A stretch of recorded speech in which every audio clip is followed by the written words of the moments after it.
Il est 9h13, merci d'être avec nous pour ce témoignage très très courageux pour ce livre Claire, le prénom de la honte aux éditions Albert Michel. Claire Koch est avec nous, un journaliste, fille d'émigrés turcs. Elle est devenue Claire en 2008. Oui, et vous racontez, bonjour. Vous racontez tout votre parcours et la vie dans les quartiers là où vous avez vécu, à Rennes, dans le quartier Cronenbourg à Strasbourg. Comment ces quartiers ont évolué au fil des années. Comment il y a eu le communautarisme qui s'est installé progressivement, on verra. Vous dites qu'il y a un tournant, c'est l'installation des paraboles. Vous dites que ça a changé parce qu'on s'est relié avec son pays d'origine, et ça a été le cas pour vous notamment et votre famille qui est d'origine turque. D'abord, pourquoi vous avez choisi de changer de prénom et de vous appeler après Claire, pourquoi avoir fait cette démarche ? Parce que tout d'abord, c'est une possibilité qu'on vous offre quand vous faites une demande de naturalisation. Et puis, souvent, et je parle vraiment de mon cas personnel, voilà, je pense que parfois, quand on a envie d'être français, on a envie de prendre un prénom français. C'est déjà arrivé sans vouloir me comparer à ces illustres auteurs ou personnages en France, de l'histoire de la France. Ouais. Il y avait Guillaume Apollinaire qui était né à Rome. Sa mère lui avait donné un nom italien, Guglielmo. Et donc, c'est un apatride d'origine russe. Et quand il est devenu français, il a choisi le prénom de Guillaume, ou encore Romain Gary qui s'appelait Roman. C'est vrai. Voilà. Ouais. C'est aussi simple que ça en fait. Oui. Et alors pourquoi vous avez voulu aussi adopter la nationalité française, quoi ? Parce que ça a été un moment très fort dans votre parcours, quoi. Alors tout d'abord, contrairement à mes frères, moi je n'étais pas née en France. Ouais. Et souvent sous le ton de la blague, ils me disaient souvent l'immigré. Et en fait, à un moment donné, je me suis quand même, il y a quelque chose à réparer. Je m'étais jamais posé la question de savoir si j'étais française ou pas. J'étais française, ça allait de soi. Je suis arrivée à l'âge d'1 an, j'ai grandi dans cette culture. Pour moi, j'étais française. Mais c'est le regard des autres et souvent, c'était pas fait de manière méchante. Mais ça m'a fait prendre conscience effectivement qu'il fallait que je franchisse le pas, que je répare quelque chose. Oui. Alors ce livre, c'est un sujet un peu vaste sur l'intégration et sur l'assimilation et sur justement ces familles turques. Je crois qu'il y en a à peu près 200 000 aujourd'hui en France qui viennent sur le territoire français sans réellement s'intégrer et être assimilés. Alors c'est vrai, mais c'est un choix. Oui, alors tout d'abord, la communauté turque, c'est vrai qu'on la connaît pas vraiment. On la connaît à travers son président qui fait beaucoup parler de lui, voilà, Recep Tayyip Erdogan. Et c'est une communauté plutôt discrète en fait. Donc, elle ne s'intègre pas. En tout cas, je vais pas parler de manière générale, mais je vais parler de ma famille, parce que je connais beaucoup mieux. C'est-à-dire que quand ils sont arrivés en France en 84, ils étaient très ouverts à la culture française. En plus, ils avaient fui un pays. Ils sont d'une minorité religieuse, ce sont les Alevis, c'est la deuxième croyance en Turquie, et régulièrement brimés par le régime turc, opprimés par par les fanatiques religieux. Donc régulièrement dans les années 80 et encore 90, il y avait des pogroms organisés. Donc ils ont fui ça, ils se sont réfugiés en France.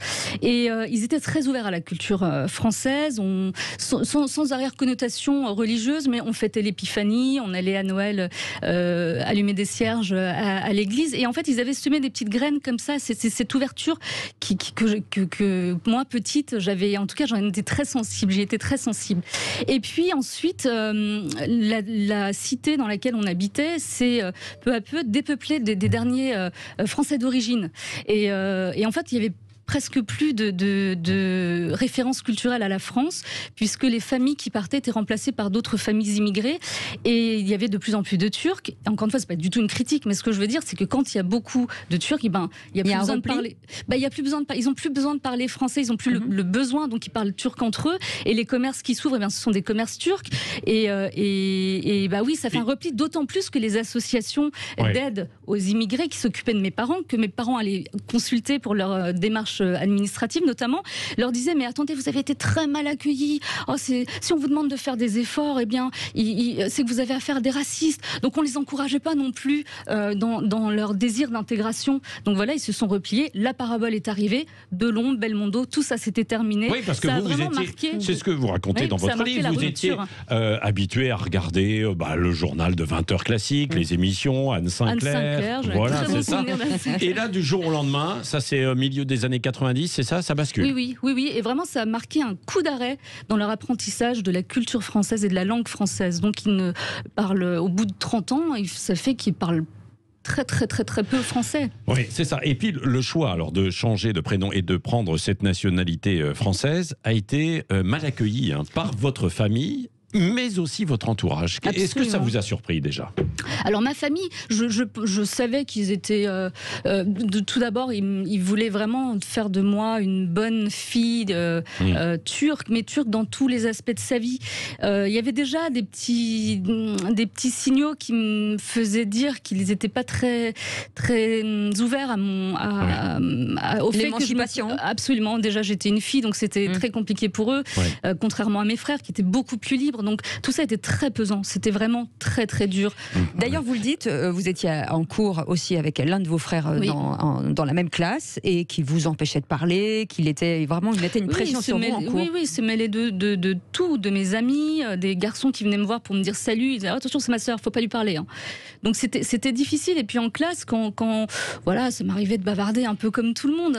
Du coup, c'était attention, tu vas voir. Mais même votre entourage, qui n'était pas forcément d'origine turque, a été surpris aussi par votre choix. Alors voilà, je vais vous expliquer les deux cas de figure. Donc je venais d'avoir ma carte d'identité française entre les mains. Je ressortais de cette cérémonie de naturalisation. J'arrive chez mes parents et la première chose que mes parents m'ont dit en voyant ma carte et mon prénom français, quoi, Claire, mais c'est quoi ce prénom de merde? La honte. Ça, c'était ma famille. Oui, parce qu'en plus, Claire, ça veut dire... saleté, dans leur dialecte, Zaza, c'est un dialecte parlé dans l'est de la Turquie. Et ça, c'est la réaction de mes parents. Donc, c'était violent. Je ne m'attendais pas à autant de violence. Vraiment, c'était un coup supplémentaire dans toutes les humiliations que j'avais eues avant. Et puis, il y avait mes amis d'origine française. Ça, je ne m'attendais pas à ça. Et ils m'ont dit, mais... sinon, comment ça s'est passé? Est-ce que tu as chanté la Marseillaise? Mais évidemment, c'était génial. On était tous en chœur. Oh non, mais ça, on peut pas te faire ça quand même. On peut pas faire ça à des étrangers. Leur faire chanter ce chant violent, raciste. Et là, je me suis dit, non mais... pourquoi ces personnes à qui j'ai envie de ressembler veulent tant me faire dégoûter? Et j'avais l'impression vraiment d'être une résistante. Je me disais, malgré tout, en fait, il n'y avait rien qui, à la base, m'avait encouragée à aller au bout de cette quête d'identité. Et finalement, j'y suis arrivée, j'ai l'impression vraiment d'être une résistante face à tous ces barrages. Ouais, et du coup, vous dites, et vous le racontez, vous insistez beaucoup dans votre livre, vous semblez écœuré parce que vous dénoncez justement comme les bien-pensants, une sorte de bobosphère que vous opposez. Et d'ailleurs, il y a deux clans, la bobosphère d'un côté et la fachosphère de l'autre, quoi. Alors, en tout cas, moi, ceux qui m'ont... Encore une fois, c'était pour faire bien, pour être gentil. On me renvoyait toujours à mes origines. Cette assignation à résidence identitaire perpétuelle, c'est ça qui était terrible. Moi, quand on me posait la question, je disais, voilà, je suis d'origine turque. Point. Je veux dire, je veux pas m'étaler là-dessus. Mais quand régulièrement, tous les jours, on vous dit, ah, alors qu'est-ce qui se passe en Turquie? Quel temps il fait en Turquie? Qu'est-ce que tu penses de ton président? Je dis, mon président, quoi? Alors, moi, je suis française, je vis en France. Je veux dire, ce qui se passe en Turquie, j'en sais rien. Je suis pas tous les jours en train d'éplucher la presse ou de regarder sur Internet tout ce qui se fait et tout ce qui se passe en Turquie. C'est ça, en fait, cette assignation à résidence identitaire perpétuelle. Ça, c'était dur. Et c'était toujours venant de ces personnes-là qui me disaient, mais il faut être fier de tes origines. Je dis, mais c'est pas la question. C'est pas la question. Enfin, je veux dire, on peut parler d'autre chose, non? On va pas parler tout le temps de la Turquie quand on se voit. C'est ce qui freine l'intégration, l'assimilation, quoi. Bien sûr, c'est ça le vrai problème, en fait. En fait, l'immigration en soi, si on veut parler de ça, c'est pas le problème. Le problème, c'est l'assimilation et l'intégration. Qu'est-ce que ça veut dire, l'intégration? Ça veut dire se sentir apaisé, ça veut dire avoir les codes aussi dans le milieu du travail ou avec vos copains, copines, c'est de partager les mêmes références. Je vais vous parler d'une histoire, l'œuf à la coque. J'étais en BEP, en première année de BEP. Alors BEP, je sais que pour certaines personnes, c'est peut-être pas forcément une réussite, mais pour moi, c'était énorme. C'était le début de mon émancipation. J'allais avoir un métier à la fin de ces 2 années au lycée. Force action commerciale, je crois. Voilà, c'est ça, commerce, oui, je ne me souviens plus exactement, mais voilà. Et donc, on vous propose un œuf à la coque. Voilà, alors c'est une copine de lycée qui me propose d'aller déjeuner chez elle à midi. Et elle me dit, est-ce que ça te dit qu'on se fasse des œufs à la coque? Je dis, le lapin dans les phares. Mais qu'est-ce que c'est que ce truc? Je me dis, j'ai honte, je transpire, j'ai vraiment honte de pas savoir ça. Et elle me dit, mais non, très bienveillante. Elle me dit, tu dois sûrement appeler ça autrement. Et effectivement, je me dis, mais la base de la cuisine française, je la connaissais pas. Bien sûr que je sais ce que c'est un œuf à la coque, mais je savais pas que ça s'appelait comme ça en France. Et là, je me ressouviens de quand j'étais petite, j'allais aux Elco. Mes parents m'avaient inscrit à l'école turque parce qu'ils voulaient que je garde un lien avec ma culture d'origine, ce qui est très bien, aucun problème. Et en fait, il y avait cette phrase d'Atatürk qu'on prête à Atatürk que notre prof nous répétait souvent. Ce n'est pas grave de ne pas savoir. Ce qui est honteux, c'est de ne pas vouloir apprendre. Et donc ça me rassure. Ça revient souvent et ça m'aide. Et pour les Elco, par exemple, quand j'allais à l'école turque le mercredi, au lieu de faire de l'art plastique avec les autres copains de la classe qui eux restaient dans la classe. C'est optionnel, hein, c'est mes parents qui voulaient que j'y aille, et c'est très bien, je leur en veux pas du tout, c'est très bien. On nous apprenait à être fiers des citoyens turcs. Donc il y avait une devise qu'on récitait avant chaque cours. Ouais. Je suis turc, je suis fier, je suis travailleur. Ouais. Mais à l'école française, on nous apprenait pas ça. Déjà, l'assimilation et l'intégration et accepter d'intégrer, c'est ça aussi. Oui, ça on va en reparler peut-être dans un second temps, parce que l'éducation, c'est probablement la base de tout, c'est là où on peut réussir cette assimilation. Alors après, dans votre parcours, il faut le dire, il y a eu beaucoup d'épreuves. Il y a eu par exemple, alors c'est pas un mariage forcé, mais presque, c'est un mariage sous la contrainte. Quoi. Oui, voilà, c'était la condition pour... Alors, j'étais arrivée à la fac, j'avais 19 ans, puisque j'ai fait un BEP et un bac pro, donc c'est un peu plus long. Mais, entre parenthèses, vous avez bénéficié de l'ascenseur social parce que vous vous êtes donné les moyens de j'ai ça. Travaillé, bien sûr. Quand j'entends souvent des gens dire mais on a mal accueilli ta famille, et quand mais non t'es victime, mais c'est pas vrai. C'est vrai pour certaines personnes, mais en tout cas dans mon cas c'était pas vrai. Moi j'ai tout arraché à la force de mon travail. Il n'y a que le travail qui paie. Ou alors faut être un génie, et quand vous êtes un génie, voilà, on vient vous chercher. Et alors pour revenir sur cette histoire de mariage donc imposé. Alors voilà, j'avais 19 ans et mes parents m'avaient toujours dit si un jour tu as un copain, il faut que tu nous en parles pour que si jamais quelqu'un, ça s'ébruite, les on-dit, machin, si on l'entend, on ne voudrait pas avoir honte, on voudrait pouvoir répondre à ces personnes et leur dire on est au courant, donc régler le problème. Donc j'arrive à la fac, je rencontre un garçon, il se trouve qu'il est d'origine alévi aussi à la fac, étudiant à la fac, et pour mes parents, il cochait toutes les cases, donc quelque part je me disais bon, voilà, c'était vraiment le hasard, mais ça tombait bien, c'était tant mieux, voilà exactement. Ça. Et au bout d'un mois, je le dis à mes parents parce que j'ai peur que quelqu'un nous voit nous tenir la main sur le campus, qu'il le raconte à mes parents. Donc, et là, c'était le début de la fin. En fait, c'était pas vrai quand ils me disaient qu'ils allaient l'accepter, qu'il fallait que je leur dise pas du tout. C'était quand est-ce qu'il va venir te demander en mariage ? Quand est-ce qu'il va venir nous demander ta main ? Et ça a duré 4 ans parce que lui voulait finir ses études, ses parents voulaient que lui termine ses études, et c'était 4 ans d'humiliation, 4 ans. Et vous êtes allé quand même jusqu'au bout, c'est ce que vous racontez, hein, parce que à la fin, je sais pas si vous aviez encore envie vraiment de ce mariage. Non, mais j'avais envie de quitter. Lui non plus d'ailleurs. Lui non plus d'ailleurs, absolument. Il est arrivé, il avait quand même un petit peu trop bu le jour du mariage. Quoi. Oui. Non, mais... Aujourd'hui, Vous en souriez, mais bon. J'en souris, bien sûr, mais sur le coup, c'était très, très difficile, même pour lui, pour dire que les garçons aussi ont une pression. On en parle peut-être un peu moins, mais c'est aussi dur d'être un garçon quand vous avez la pression de toute la famille, toute la communauté. Et c'était mon échappatoire. Voilà, c'était mon émancipation. Le fait d'être marié, l'émancipation. Absolument. Allez, on va continuer dans un instant. Ils m'ont interdit de m'assimiler. Grosso modo, ça correspond en fait à ça. C'est aux éditions Albin Michel. Claire Koch qui est avec nous et vous pouvez nous appeler 0826 300. Le Grand Matin Sud Radio, 7h-10h, Patrick Roger, Cécile de Ménibus. 9h29 ce matin, le petit déjeuner de l'actu, c'est Claire Koch, Claire, le prénom de la honte, ce livre aux éditions Albin Michel. Et pas mal d'appels ce matin, 0826 300 300, avec Catherine qui nous appelle de Marseille. Bonjour Catherine. Bonjour Catherine. Bonjour, merci de me recevoir sur votre radio. Bon, Catherine, alors vous avez entendu l'histoire de Claire, donc qui est arrivée en France, elle avait un an, qui a voulu changer par la suite de prénom et acquérir la nationalité française. Ça n'a pas toujours été bien accepté dans sa famille. Est-ce que vous avez connu un cheminement identique ou pas ?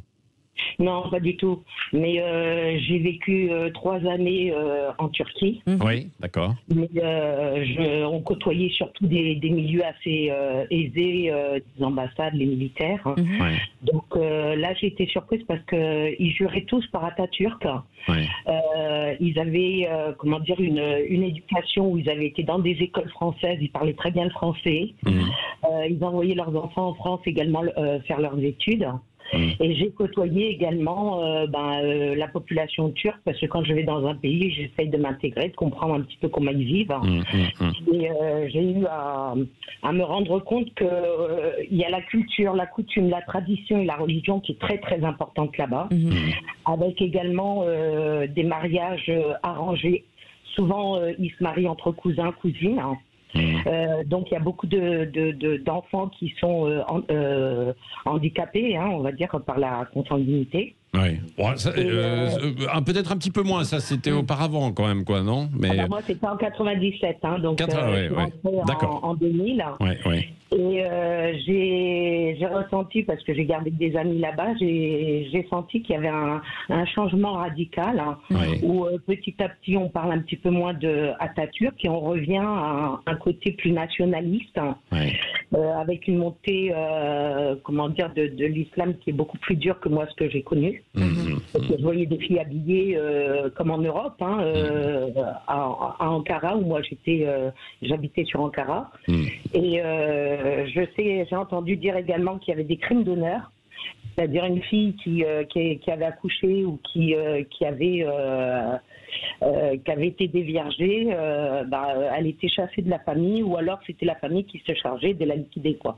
Parce que c'était l'honneur. Il y en a beaucoup qui se réfugiaient dans les maisons closes, où là il y avait des militaires qui tout gardaient. On vérifie les cartes d'identité pour ne pas qu'il y ait une famille qui s'infiltre et qui puisse finir le crime d'honneur. Oui. Ce que vous voulez dire par là, Catherine, c'est que il est difficile d'échapper, entre guillemets, à certaines coutumes et à la famille, sans aller dans les détails. Alors, restez avec nous, Claire, sur ce témoignage en fait de Catherine. Alors, ça concerne la Turquie. Moi, j'ai jamais grandi en Turquie, donc je connais pas. J'en ai entendu parler aussi, mais je peux pas me prononcer là-dessus. C'est le cas de la Turquie. Moi, mon livre, il parle plus de l'intégration et de l'assimilation. Comment on fait tous avec tous nos origines multiples et qui sont une vraie richesse. Comment on fait pour trouver l'apaisement en France et pour faire nation? C'est surtout ça la vraie question. Tout le monde est là à revendiquer son milligramme de sang étranger, à le brandir. Et en fait, c'est très bien. Mais moi, par exemple, ce que je veux dire dans mon livre, c'est d'accord, j'ai des origines, mais est-ce que ça fait de moi un citoyen inférieur ou supérieur? En fait, pas du tout. Ça ne fait ni de moi un citoyen supérieur, ni inférieur aux autres. Comment on fait pour faire nation? C'est surtout ça, la vraie question. D'ailleurs, oui, c'est ce que vous décrivez dans votre livre. On a l'impression que vous vous étouffiez avec une forme de carcan identitaire qui était là, un peu comme souffre une partie de la jeunesse issue de cette immigration. Et c'est ça qu'il faut sans doute casser. Bien sûr, je pense qu'on est plusieurs comme ça, parce qu'on est tiraillés. On me disait toujours, j'ai toujours entendu que la double identité, c'est quelque chose de formidable et tout. En fait, tout d'abord, il faut bien différencier l'identité de l'origine. L'identité, c'est quelque chose qu'on construit tout au long de sa vie. Je suis journaliste, ça fait partie de mon identité. M'appeler Claire, ça faisait partie pour moi du but. Ça fait partie aussi de mon choix d'identité, l'identité que je voulais avoir. Et l'origine, on est avec. Contrairement à l'identité, moi, mon origine, je ne vais pas la rejeter. Elle est là. Elle fait ce que je suis aussi. Donc voilà. Et en fait, ce que je dis surtout, c'est qu'on est tiraillé parce qu'en fait, moi, en tout cas pour mon cas, ma famille voulait que je fasse le choix, et le bon choix, c'est-à-dire celui de la Turquie. Et ce que je comprends, puisqu'ils sont turcs et ils avaient envie de transmettre ça à leurs enfants, ça je le conçois parfaitement. En revanche, qu'ils ne respectent pas mon choix d'être française, ça c'est quelque chose qui était très violent et qui est encore très violent, parce qu'il y a eu mon prénom, qui est honteux pour eux, et puis après j'ai épousé un Français d'origine, et là ils ont coupé les ponts totalement, ils m'ont rejeté, c'est eux qui m'ont rejeté. C'est ça qui est difficile en fait à. Et est-ce que vous pensez que Claire, que pour une partie de la jeunesse aujourd'hui issue de l'immigration, mais parfois de plusieurs générations, et qui revient à ce que vous avez dit tout à l'heure, à ses origines, est-ce que c'est parce qu'il y a un système qui ne fonctionne pas? Est-ce que c'est l'éducation, c'est cette intégration-assimilation, c'est le système, c'est la famille en fait aussi qui tire? En fait, c'est un peu tout. Donc, tout d'abord, bien sûr, je ne vais pas reprocher à mes parents d'être turcs. C'est très bien, eux, ils font leur devoir. Mais derrière, quand vous avez des associations d'aide aux immigrés qui leur disent « vous êtes victime, vous avez été mal accueillis », quand on leur dit à longueur de temps « ne changez pas, c'est très bien, restez comme vous êtes ». Ensuite, ça, quand on dit ça à vos parents à l'école, qu'on ne vous apprenne pas la belle et grande histoire de France, mais qu'on noircit toujours le tableau et qu'on parle toujours des choses négatives. Moi, je ne dis pas que la France, elle est magnifique et tout est parfait. Bien sûr, il y y a eu des erreurs, mais elle répare aussi ses erreurs, la France. Donc il faut voir. Vous voyez, ce qui m'a aussi sauvée quelque part, c'est que en étant élevée comme une étrangère, moi j'ai choisi les belles choses que j'avais envie de voir de la France. Et c'est pas en regardant dans le rétro qu'on avance. Voilà. Mes parents, leur histoire, c'est leur histoire. Elle est triste, ils sont arrivés dans des conditions pas faciles, je comprends. Mais après, moi, j'écris mon histoire, j'avance. J'aurais voulu qu'ils m'accompagnent, j'aurais voulu qu'ils m'encouragent comme tout bon parent. Et à l'école, voilà, on vous apprend pas ce que c'est qu'être un citoyen français, on ne vous apprend pas la devise, on ne vous l'explique pas, la Marseillaise, on ne vous l'explique pas. Oui, vous dites d'ailleurs qu'il faudrait remettre la Marseillaise dans les préaux. Oui, moi je trouve que c'est quelque chose cette merveilleuse Marseillaise, elle ne sonne que dans des moments tragiques.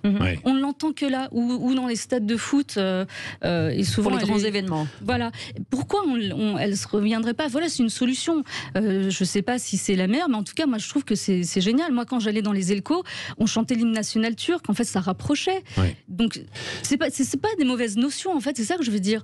Est-ce que ça veut dire que quand on arrive sur le territoire français, il faudrait que tout le monde parle français, un minimum? Moi, je pense que vous dites que vos parents parlaient. Il y a une scène où votre papa cherchait du travail et vous étiez là pour faire le go-between entre les deux, et il disait mais je comprends pas qu'il m'emploie pas, on pourrait parler avec les mains. Bah non en fait. Bah non, voilà, c'est ça. Et bah oui, ce serait bien. En fait, vous savez, il y a des intellectuels, un réseau de professeurs qui avaient milité il y a quelques années pour que la langue française ne soit plus un critère pour l'obtention de la nationalité française.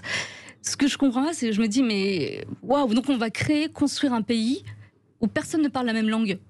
C'est plus la France, qu'est-ce qu'on fait? Enfin, comme si c'était mal. Est-ce que c'est mal d'être français? Est-ce que c'est mal de parler français? Moi, j'ai subi ce regard tout le temps, ce jugement, comme si c'était mal d'être français. Genre, moi, je suis super contente d'avoir des origines. Je suis fière de mes origines, mais je suis fière d'être française aussi. Oui. Est-ce que vous avez le sentiment, Claire Koch, que dans le quartier dans lequel vous étiez, d'abord à Rennes et ensuite à Strasbourg, où vous avez dit que progressivement, il y en a qui ont quitté en fait le quartier, et que les filles, familles, surtout. Oui, les filles, et puis qu'on s'est recroquevillé sur les familles ou sur des origines, des gens en fait d'origine.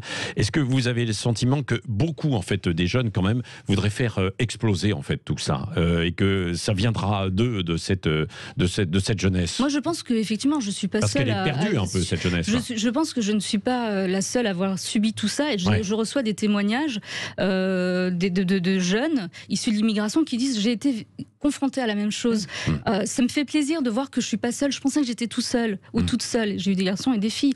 Je pense en fait que effectivement vous voyez, c'est une vérité qui dérange quand on dit qu'on est reconnaissant envers la France ou qu'on est tiraillé, qu'on aimerait faire nos propres choix. Et c'est ça peut-être. Oui, en tout cas j'ai envie d'y croire. J'ai envie de croire, voilà, qu'on peut faire nation tous ensemble avec toutes nos origines. Et c'est le contraire du multiculturalisme. C'est ça que je veux dire. On nous parle tout le temps du multiculturalisme sans trop savoir ce que c'est. En fait, en réalité, c'est quoi le multiculturalisme? C'est que chaque communauté reste dans son coin sans se mélanger. Alors que la France, c'est tout l'inverse. Vous voyez, vous pouvez venir des 4 coins du monde et pour peu que vous épousez les valeurs françaises, vous devenez français. Qu'est-ce que c'est formidable. C'est ça le métissage. C'est formidable. Ah, bien sûr. 0826 300 300 qui nous appelle. Merci Samy. À Catherine de Marseille qui était tout à l'heure et qui voulait insister aussi sur l'intégration.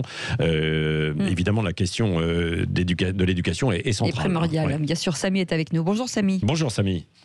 Oui, bonjour, merci de donner la parole. Avec plaisir. Moi, j'aimerais interagir concernant la dame qui est la journaliste. Claire. Par rapport à cette question, Madame Claire. Oui. Moi, je suis pas d'accord avec elle parce que je suis aussi d'origine étrangère. J'ai changé donc, j'ai demandé à être naturalisé français. On m'a aussi demandé à changer mon prénom français. Chose que j'ai refusée parce que c'est pas parce qu'on doit s'assimiler à un pays qu'on doit changer de prénom, au contraire. Oui. C'est pas ce que je dis. Elle dit que c'est un choix personnel. C'est mon choix personnel. Je dis pas que tout le monde doit faire ça. Oui. Bien sûr. Oui, mais bien sûr. Heureusement que tout le monde ne doit pas faire ça. Mais bon, pour moi, c'est pas. Pour moi, il n'y a rien qui justifie ça, quoi. Moi aussi, j'aime beaucoup la France. J'ai connu, je ne vais pas raconter mon histoire parce qu'on n'a pas le temps et c'est long. Et puis, il y a beaucoup de pays où il y a beaucoup de problèmes. Et dès qu'on arrive en France, on a beaucoup de droits, on a beaucoup c'est beau, hein, c'est un beau pays, la France. Je le dis franchement, moi, je suis très fier d'être français maintenant, mais vraiment fier de mon cœur parce que j'ai choisi d'être français, mais je ne changerai jamais mon prénom. Je n'ai pas besoin de changer mon prénom. Au contraire, parce que changer de prénom, c'est renier un petit peu ses origines. Vous voyez, donc pas du tout. Alors ça, elle va vous expliquer. Restez avec nous, Samy. Pourquoi? Elle l'a dit tout à l'heure, mais c'est vrai qu'on pouvait se poser la question. Bien sûr. Votre prénom qui était Kidem. Alors, ça ne veut absolument pas dire que je renie mes origines. C'est ce que je dis, les origines, on est avec. Et ce qui fait que je suis moi aujourd'hui, c'est aussi parce que ça vient de mes origines, ce que mes parents m'ont transmis. Mes frères, par exemple, eux, ils ont gardé leur prénom. C'est leur choix personnel. Et moi, c'est mon choix personnel. Je ne dis pas que tout le monde doit le faire. Encore une fois, c'est mon témoignage. C'est mon histoire. C'est mon choix personnel. Question tabou, peut-être à Claire et puis à vous, Samy. Peut-être que certains veulent changer aussi leur prénom pour réussir à trouver en fait du travail, à être mieux intégrés, parce qu'on sait qu'il y a toujours malheureusement de la discrimination et des blocages en fait avec les prénoms, quoi. Samy, qu'est-ce que vous en pensez? Ça aussi, franchement. Alors ça pareil, hein, je vais pas aussi vous raconter ma vie. Moi, j'ai connu la discrimination. J'ai connu encore une fois la discrimination en France, et ça m'a poussé à créer ma société. Je me suis mis à mon compte. Et j'ai gardé mon prénom. J'ai pas changé. Et je vous assure, la discrimination, elle est là. Et on la voit même pas parfois. Mais c'est à nous de travailler dur et de s'intégrer et de montrer qu'on peut réussir en étant nous-mêmes. Absolument, monsieur, je suis tout à fait d'accord avec vous. Oui, c'est vrai. Oui, mais Samy, le fait d'être une fille plutôt, parfois, est-ce que ça change pas les choses quand la pression de la famille est là? Est-ce qu'on n'a pas envie de s'émanciper, d'aller un petit peu plus loin? Encore plus que quand on est un garçon. Ça, c'est vrai, mais je suis pas une fille, donc... Non, mais alors, bien sûr, la discrimination, ça existe. Ce serait mensonger de cacher ça, de couvrir ça. Bien sûr que ça existe. Mais moi, personnellement, encore je parle de mon histoire. J'ai écrit un livre, je parle de mon histoire. Moi, j'ai pas été confrontée à ça. Est-ce que l'assimilation républicaine est encore vraiment possible, malgré justement... Oui, j'ai envie d'y croire, parce que je pense vraiment que ces valeurs saines, elles peuvent encore être transmises, ces valeurs d'appartenance à un pays. Vous voyez, les attentats du 13 novembre, moi, c'est ça qui a scellé, qui m'a... Qui a renforcé mon sentiment d'appartenance à la France. J'ai vu cette jeunesse et je me suis reconnue, cette jeunesse se faire tuer. Je me suis dit... tout est remonté, c'est là vraiment que ça s'est exprimé vraiment à l'extérieur. Jusque-là, j'avais jamais parlé de la France, de la fierté d'être française. Je gardais ça pour moi. Et d'ailleurs, je travaillais dans une rédaction à ce moment-là et je me souviens que j'étais arrivée en conférence de rédaction et tout le monde avait besoin de parler et moi, j'ai dit, j'ai accroché un drapeau français à ma fenêtre.